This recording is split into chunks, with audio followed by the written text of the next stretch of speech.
Hi, this is Zach Mir with the Bulletin Board Heroes here at Zach's Traders Cafe for Thursday, the 6th of April. Starting off with the FTSE 100, where we've got that 3-day support there near 76.40, which was the old resistance on the way down, so that worked.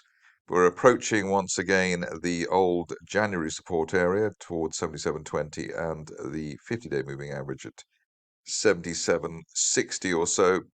Looking for that to be taken out, even if we then fail after that. Best case scenario, maybe over the next week or two after the holiday's over, would be to hit and break that line of resistance from February around 78.30, which seems rather optimistic, but that's where we are.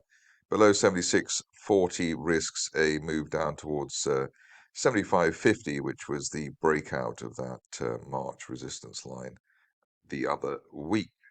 RSI in the low 50s bounced off the neutral 50 level, which is normally a decent continuation signal for the recovery or for the upside. So we're looking decent on the FTSE. On to the DAX, which has been looking more decent than the FTSE of late, but bit of a block there at 15,700 with the old January, February, March resistance area. We had a little bull trap through it. But an end of day close above 15,700 could take us up towards 16,200. And that September resistance line projection, there is a steeper line, but at the moment we're just focused really on that. On the downside, there's a gap to fill down towards 15,300 and the 50-day moving average area. But we are confident that any downside won't be greater than that, given the way the 50-day line and the 200-day line are both rising. RSI in the upper 50s, which is just in the right place, and having held that gap for several days now, it looks as though the market is just preparing itself for a move to the upside. If we do stay below the 50-day line, then the worst possible situation would be the test of the floor of that October rising trend channel at 15,000. But at the moment, not really expecting that, given the setup. Onto the Dow, and here we've had a situation where I suppose it's mimicking the other markets we're looking at, but nice clearance of the 50-day moving average around 33,100. That is of interest given that we are hoping that the market won't need to test any lower than that. Got quite a near resistance line there, 1-year resistance line, which has been the main block for this market since November. That's the 34,000 through 34,000 would take us up to 36,300, which on the current rate of movement would be hopefully by the end of next month. If we fade at 34,000, then it would be back below the 50-day line and maybe down to the 200-day moving average, now rising at 32,500. But the fact that that's rising is very encouraging. All we're really missing now is for the 50-day line to join with the 200-day moving average and start rising too. RSI around 60, so nothing really to speak of. On to Bitcoin, and here you can see that we're still in that consolidation, really in a range between 26,700 and 29,000. Looking at end of day close above 29,000 to give us 32,000, which is basically 1-year resistance. Below 26,700, then there's a risk of a test of the rising 50-day line and former February resistance. Both 50 and 200-day lines rising. RSI near the 60 level, so that's not really a negative or a positive, but it's on the right side of neutral. So we're hoping that it is indicating continuation of the recovery we've had since the start of the year. On to the stocks, and quite a large selection, probably more for people who might be a bit bored over the Easter break, so plenty of stocks to look at. First one is Avacta, which had a decent update today, and I think earlier in the week as well. What's of note here is that we've obviously bounced off that April one-year support line, rather, around £1.10, which has been multi-tested, so we're hoping that £1.10 will be the lowest the shares, or that area will be the lowest the shares go to. We've had a break of the RSI through the neutral 50 levels, and also a break of that resistance line there from February. First target here, the 50-day line at around £1.42, which should be relatively easily achieved. That was resistance on the way down, and then after that, obviously dreaming of a return to the top of that channel as we had back in February. But at the moment, probably just the 140s, something like that, really, while we're above the 125 level, that broken February line. On to Block Energy, which I covered a few days ago, I think, here making good progress at long last. The recent candle's very good. Also, the unfilled gap to the upside that we had earlier in the week, and we broke the high of that gap up day. It's a bear trap gap reversal. There's bullish divergence, and there's a broadening triangle pointing to 1.7 pence, which we could hopefully hit by the end of this month. If you're cautious, you might be waiting for an end of day close above the 200-day line, 1.4 pence, but really with that unfilled gap to the upside and the now rising 50-day line, we've got many green flags on block at the moment. On to Celadon, which looks as though it's having a second or third go at the upside. The 150s to 160s have been the block there. That was resistance on the way down.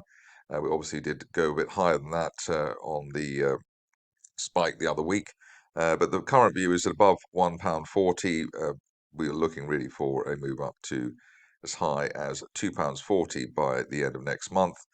Maybe an end of day close through 160 might give somebody or some people confidence that there's going to be a decent second move to the upside. We've had a golden cross as well, which worked in terms of the latest rebound for the shares. So the only negative really is that we're still pretty overbought after all the massive gains in the shares. But above 140, looking for 240 on Celadon.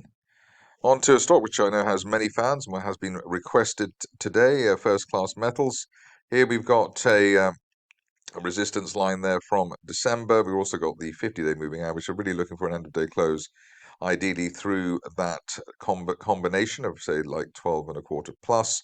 Maybe if you're cautious, you wait for a clearance of the 200-day line, but it looks like there's been a bear trap below 11 pence, retesting that low there back in October, and obviously holding above the IPO price. So really looking for the 15, 16 pence area resistance on the way down, while we're above 11 pence on First Class Metals. Onto a stock which somebody else on Twitter highlighted and did it quite well, and it's going very well as well. Brilliant charting by them. Wish I could remember their name, but it's slipped my mind. We've got Genflow here with a great unfilled gap to the upside, another bear trap gap reversal, which is what we saw at block, and we've got the same result in terms of the price action. We've also got the bullish divergence there. And we've broken above the 50 and 200-day moving averages. The only difference with block is I think both those averages still going down, but an end of day close and weekly close above 2.5 pence should easily be enough to get the shares to retest the December resistance area and then head up to the top of that broadening triangle from August, 4.5 pence. And we could see that as soon as the end of this month. On to another stock which has been a flyer and worked well on the charting, which is not always the case. GS Technologies. Here we've paused at the 200-day moving average. That's around 0.81, but an end of day close through that, and we could be looking at 1.1 pence maybe by the end of next month. Support ideally comes in around now, so 0.65 to 0.7. But we have to factor in the possibility of a retracement down to the 0.6 level, and maybe if you're not in the shares, that is where you would look that old neckline resistance becoming new support. Or, sorry, the 50-day moving average rising now, so that gives us confidence that there will be some more momentum behind this situation. But at least while we're above 0.6, still looking for the shares to head higher. On to Milo, which is looking very interesting on the charting front. Here we had a gap close buy signal basically on the 3rd of April, so just a few days ago at the beginning of the week, and the shares making good on that. We've got a sharply rising 50-day moving average and looking for a minimum here around 1.9 pence over the next couple of weeks while we remain above the 1.1 pence level. RSI pushed through 50 as well, so expecting an acceleration there on Mila. On to Powerhouse Energy, where the overall rule here is that basically there's a base here around the 1 penny level, or maybe to be more precise, 0.9 to 1p. Looks like that's kicking in again now. We've got an uptrend line in the RSI window, looking for another test of that resistance line there from back in September, around 1.25 pence. And then after that, up to 1.5, maybe over the next 2 to 4 weeks. So ideally, this is the final test of that 1p zone on Powerhouse. On to Rockfire, where it's firing on both cylinders, both the Greek side and today the Australian side. We've been looking for progress within a rising trend channel there from October towards the 0.24 area and the 200-day line in that zone as well. Of an end of day or a weekly close above 0.24, and we could be looking for the top of the wider channel there from the autumn as high as 0.3 or 0.31 pence by the end of this month. So really expecting an acceleration, especially after the two unfilled gaps to the upside that we had both in January and February. So looking pretty strong there on Rockfire. Stock which I haven't looked at very much, but is here today is Symphony Environmental. Here it looks like we've got a triangle, broadening triangle rebound, and also a bear trap from below previous lows, so below the 8.5 pence level back in March and below 9 pence back in December. Above 9 pence, looking for as high as 14.5 pence by the end of this month, or maybe going into May. If you're cautious, you wait for an end of day close above 10 pence and the 50-day moving average. But the upside there certainly looks to be, or the recovery there in play while we're above 9 pence. Moving on to Seed Innovations, which is having another go at recovery. We had a full storm, I think, last month. Little bull trap thing through the 2 pence area, but the shares still maintaining that uptrend line in the RSI window, so that's bullish divergence there.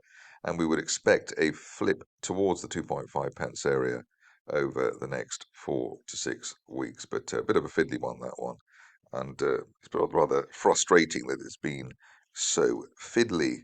On to a stock which I've been delaying on looking at, Sabien and Technology. We did have a break of the 50-day and 200, the 50-day and the November resistance line there around 9.5 pence. That gave us the inkling that we could head up to 12 pence in the 200-day moving average. But now really looking for resistance on the way down around 16 pence, even if the shares then fall back after that. Best case scenario, maybe by the end of next month, is to be back in the mid-20s, which is where the shares were last May. Just a few stocks to go in this marathon session. First one is Thor Energy, which looks like it's just trying to bottom out here. We've got a falling wedge there.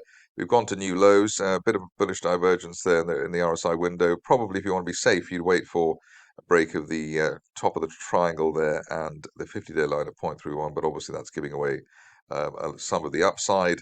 If you're less fussy, then maybe an end-of-day close back above December support at 0.27 would be the trigger there. But for the brave hearts, it would be a buy on that rebound of the 2022 support line towards 0.22.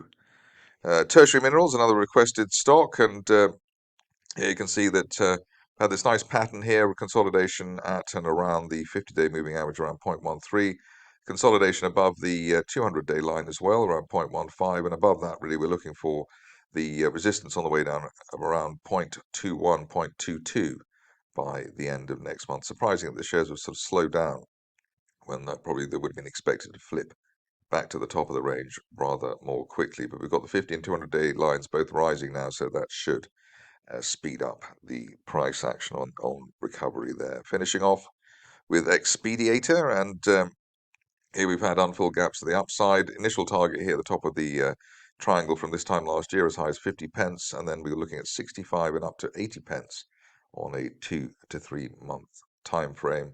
200-day moving average rising, and we've had this sort of sideways consolidation, which is normally very, very strong indeed.